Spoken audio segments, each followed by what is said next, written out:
Assalamualaikum warahmatullahi wabarakatuh. Perkenalkan, nama saya Arsika Ferlian Mindi, mahasiswa PPSI Universitas PGRI Semarang, NPM 1641018.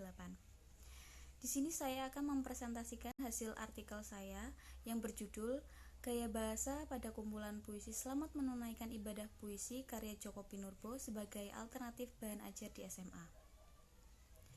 Bahasa berfungsi dalam menciptakan puisi. Fungsi bahasa dalam puisi yaitu untuk mengekspresikan atau memberikan makna yang dituangkan oleh penyair. Setiap penyair mempunyai ciri khas atau style yang berbeda-beda. Penyair menggunakan gaya bahasa untuk memberikan efek keindahan dan mempertegas makna dalam puisi. Begitu pula dengan sastrawan Indonesia yaitu Djoko Pinurbo. Djoko Pinurbo menggunakan ciri khasnya dalam menciptakan karya sastra dengan menggunakan gaya bahasa yang beragam dan menyinggung atau menyindir fenomena sosial yang ada di masyarakat. Seperti pada buku kumpulan puisi Selamat Menunaikan Ibadah Puisi karya Djoko Pinurbo, penyair menggunakan gaya bahasa yang beragam dan menghasilkan makna-makna yang tersembunyi dalam setiap puisinya. Dalam buku ini, Djoko Pinurbo menunjukkan potret kehidupan sosial di masyarakat sehingga cukup familiar dan mudah dipahami oleh pembaca, sehingga buku ini dapat dipertimbangkan sebagai alternatif bahan ajar di SMA. Rumusan masalah pada penelitian ini adalah bagaimana penggunaan gaya bahasa pada kumpulan puisi Selamat Menunaikan Ibadah Puisi karya Djoko Pinurbo yang digunakan sebagai alternatif bahan ajar di SMA. Metode penelitian yang saya gunakan pada penelitian ini yaitu deskriptif kualitatif. Teknik pengumpulan data yang saya gunakan yaitu menggunakan teknik kepustakaan dan dokumentasi. Selanjutnya,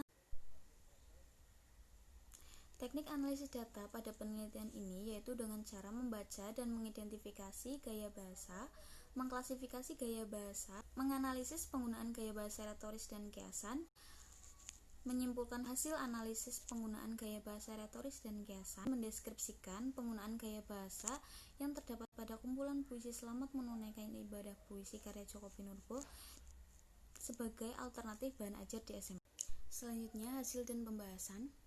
Pada puisi pertama, yaitu yang berjudul Tubuh Pinjaman, terdapat 2 gaya bahasa retoris dan 3 gaya bahasa kiasan. Pada kutipan pertama, tubuh yang mulai akrab dengan saya ini sebenarnya mayat yang saya pinjam dari seorang korban tak dikenal yang tergeletak di pinggir jalan. Gaya bahasa pada baris tersebut adalah persamaan atau simile. Gaya bahasa ini digunakan oleh penyair untuk menggambarkan seseorang yang hidup dalam kesia-siaan, merasa dirinya seperti mayat, tidak berguna, tergeletak begitu saja di pinggir jalan. Pada kutipan selanjutnya, yaitu pada mulanya ia curiga dan saya juga kurang berselera karena ukuran dan modelnya kurang pas untuk saya. Pada baris tersebut, penyair menggunakan gaya bahasa polisindenton. Pada baris ini, penyair menuliskan beberapa frasa yang berurutan dihubungkan satu sama lain menggunakan kata selanjutnya, yaitu tubuh yang mulai manja dengan saya ini saya pinjam dari seorang bayi yang dibuang di sebuah halte oleh perempuan yang melahirkannya dan tidak jelas siapa ayahnya. Pada baris tersebut, penyair menggunakan gaya bahasa ironi.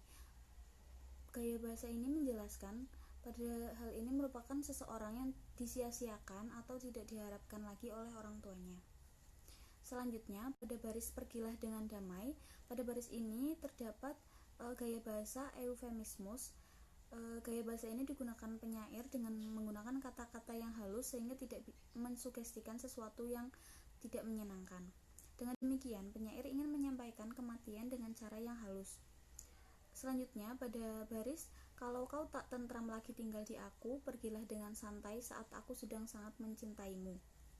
Penyair menggunakan gaya bahasa hipalase. Setelah dianalisis dari beberapa puisi yang dianalisis, puisi ini layak digunakan sebagai bahan ajar pada KD 3.17 di SMA. Simpulan dari penelitian ini yaitu setelah dianalisis dari beberapa puisi yang telah dianalisis, ditemukan sebanyak 15 gaya bahasa.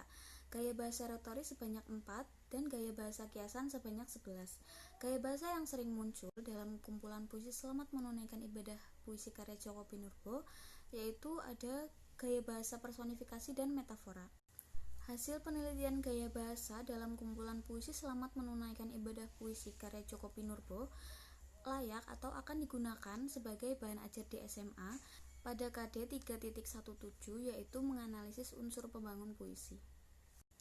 Sekian presentasi saya. Wassalamualaikum warahmatullahi wabarakatuh.